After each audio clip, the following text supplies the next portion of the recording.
Okay, shit. Well, I just talked up Google. Why would I want to leave a place like that, you might be asking? Hopefully, you could understand my rationale for wanting to leave a company at that point in time in my career. And maybe this insight is helpful for your career trajectory or your career growth. What's going on, peeps? In this video, I'm going to talk about my experience working at Google, my reasons for leaving the company, and whether or not I think it was still worth it now that I'm 10 years into my career. 10 years into my career, it hits different when you say it out loud. All right, so I'm not going to spend a ton of time on the pros.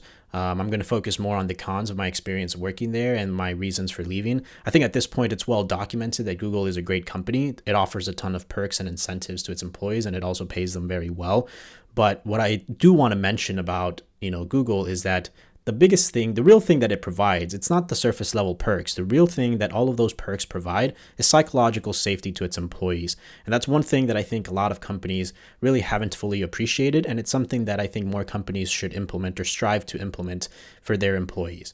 Psychological safety ends up producing a more productive, happier, trusting workforce. It's just a fact. If people feel psychologically safe to give their perspectives, their opinions, to be able to have healthy pushbacks whenever they have perspective or insights that might, go against the grain, all of that is healthy. And it results in a company or a team being able to have more thoughtful interactions before developing a program, a process, or a go-to-market strategy, or before making any kinds of important decisions. And I think that is a big thing that's lacking in corporate America or in any corporate environment. It's always the senior director, the VPs, or someone senior that's making a decision without necessarily fully appreciating what's going on the ground floor. And it's the people in the ground floor, the ones that are actually interfacing with customers, or the people that are getting the punched in the mouth every day because they're the ones out there trying to close a deal or trying to actually launch a product or move metrics in a meaningful way. Those are the people that oftentimes have the best perspective. And those are the people that oftentimes don't get the same amount of voice or input to senior directors or senior leadership. They might inform and provide, inputs to senior leaders for senior leaders to make those decisions. But those senior leaders don't have the contextual information to be able to actually make a good decision, in my opinion. And so oftentimes you have these ideas from senior leadership that oftentimes get made way at the top and they trickle down. And the person way at the top, or the higher up, the pyramid you are, the more disconnected from reality that you are as well. And so Google, while I was there, and I think it still does a good job of this based on conversations that I had with friends that still work there, it does a good job of providing that psychological safety. And as a result, yes, people are much more trusting with their colleagues and their peers, but also they're not afraid to go against their grain. And they're not afraid to have that healthy pushback or just provide an additional perspective that's worth considering whenever a decision is being made. And I think that is one important thing, because you hire really smart people. Why not give them the opportunity or the chance to voice their opinions if it's not one that you share, or if it's not the one that you're proposing? I think it's a liability to hire these people and then not listen to them. And I think that's one thing that Google does really well. It does a better job than most. It's not a perfect company by any means, but I think that is one thing that it did really well during my experience there. It allowed me a lot to grow. It allowed me to learn and allowed me to sort of, provide ideas. And some of my ideas were probably maybe controversial, spicy, or just plain out dumb.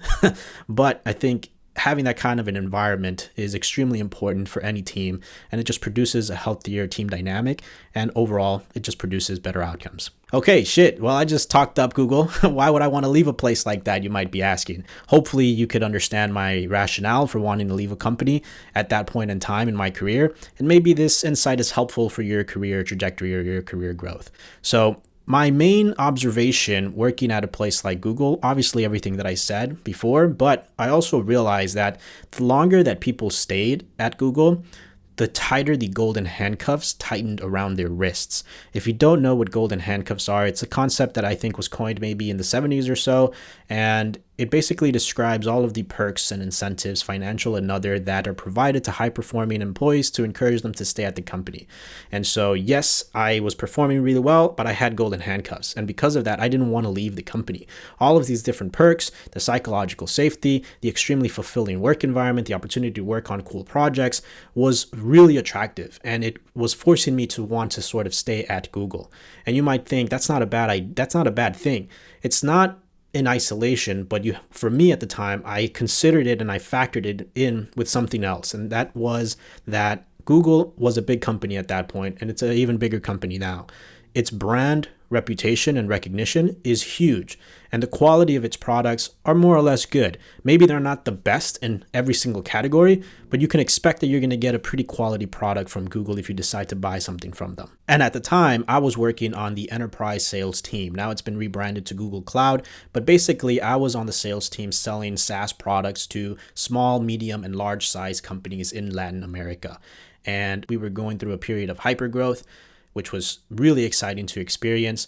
But because of Google's brand reputation, it was really kind of easy to sell into the market. And I know that sounds kind of arrogant, but for Latin America, everyone was raising their hand to have a conversation from the sales rep from Google to get more information about whatever products they were offering.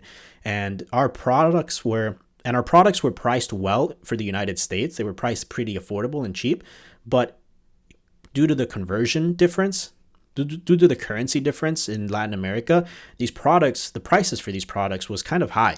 And so not everyone was able to easily afford it as much as in the United States. But you engaged in the sales process, and for the most part, more often than not, you were able to convince them of the value proposition and produce a successful outcome. They would buy from you, they would implement the product into their processes or their businesses, and they would be more successful over time.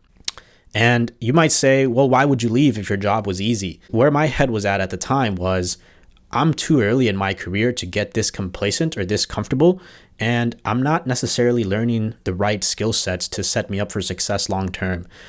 Selling from a place like Google that has that brand reputation is easier compared to selling from a startup that doesn't have that same brand recognition, and you really have to sort of earn your stripes when you're operating at that kind of a level. You're going to get punched in the mouth much more often, but you're going to also develop the skill sets and the thick skin and the intuition of what it takes to succeed in that kind of an environment where you don't have that big brand name behind you to endorse yourself or to endorse your product, and where you don't have that crutch. And at the time, I saw not learning that kind of a skill sets or not learning how to operate in that kind of a model as a liability. And the more that I started talking with various different people at Google, the more that I realized that Google actually, appreciates that kind of an experience. There were not tons of people, but a fair amount of people that spent a couple of years at Google, left to get startup experience or to just try different things out, and then ended up working back at Google down the road. And so that really sort of gave me the confidence to say, hey, maybe I can go take a similar path, explore other things, taste different things. And if I wanted to come back to a place like Google, make that decision down the road. And that's ultimately what really solidified my decision to want to leave Google. I didn't want to get the golden handcuffs tightened around my wrists at such a young age, and I didn't want to sort of necessarily have an easy job and not know what it really meant to get punched in the mouth and try to, develop and execute a go-to-market strategy or build a company or build a product or build a team without having that backing. It sounds maybe counterintuitive, but I figured this is easy and I can always come back to this. Why not go out, actually get punched in the mouth, see what that's like, try to develop intuition that's going to be helpful, and then I can bring that back to a place like Google because it's obvious that they appreciate that kind of perspective and that kind of experience. And one thing worth mentioning too is that a lot of the directors, the VPs that were working at Google had ambitions and goals that they wanted to pursue, but they were getting paid really well. They had all of these different perks and they had a lifestyle that they needed to fund because they had spent this much time at Google. And they were afraid of walking away from it all because of the change in that lifestyle because of the change in the lifestyle basically, and because of what their family and friends would say. And so I didn't want to get to that point where I fell into that same kind of a trap where I couldn't leave because of those reasons. So long story short, the golden handcuffs tightening around my wrists was really scaring me, and I wanted to sort of try different things out. Like I mentioned, I was working in sales and I loved to help people, but I didn't like to do it in the context of having a 3-month quota that got reset, because I'm not going to lie, there were times where I didn't necessarily put the customer's best interest in mind because I was hitting the end of the quarter and I needed to close deals to hit my quota. So I ended up leaving, and I've been working as this thing called a product manager ever since, most recently helping CVS launch a program called CarePass, which is their version of Amazon Prime, but for the CVS ecosystem, and working at a startup in the Boston area. There's been other projects that I've done here and there in my career as well. And overall, I'm still very happy with the decision that I've made because as a product manager, I get to work with a bunch of different disciplines and a bunch of different functions at a company. I work with engineers and designers primarily to decide what we're going to build and why we're building it.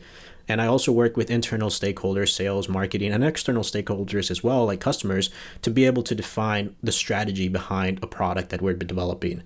And so that is extremely fulfilling. I'm not quite sure that I would have stumbled into it had I not taken this path. So because of that, I think it was still the right decision for me. And if you're someone in a similar position where you're evaluating whether or not you're learning the right things, whether or not you're still happy, whether or not you're setting yourself up for success down the road, then I would encourage you to start having that conversation with yourself, with some people that you trust, and figure out what small steps you could do to get a taste for other things without necessarily jumping into the deep end and quitting your job. That's certainly something that I wouldn't recommend. Don't just quit because you feel like you have to. Find a way in your free time after hours or on the weekends to try to sort of get different tastes of things that you might find interesting to be able to make that decision so that you make a better informed decision. And I think this is a good spot to end the video. If you've made it this far, I appreciate you watching. If you found this video helpful, I'd appreciate a thumbs up. If you have any questions about any of the topics that I discussed or anything career related in general, feel free to leave me a comment,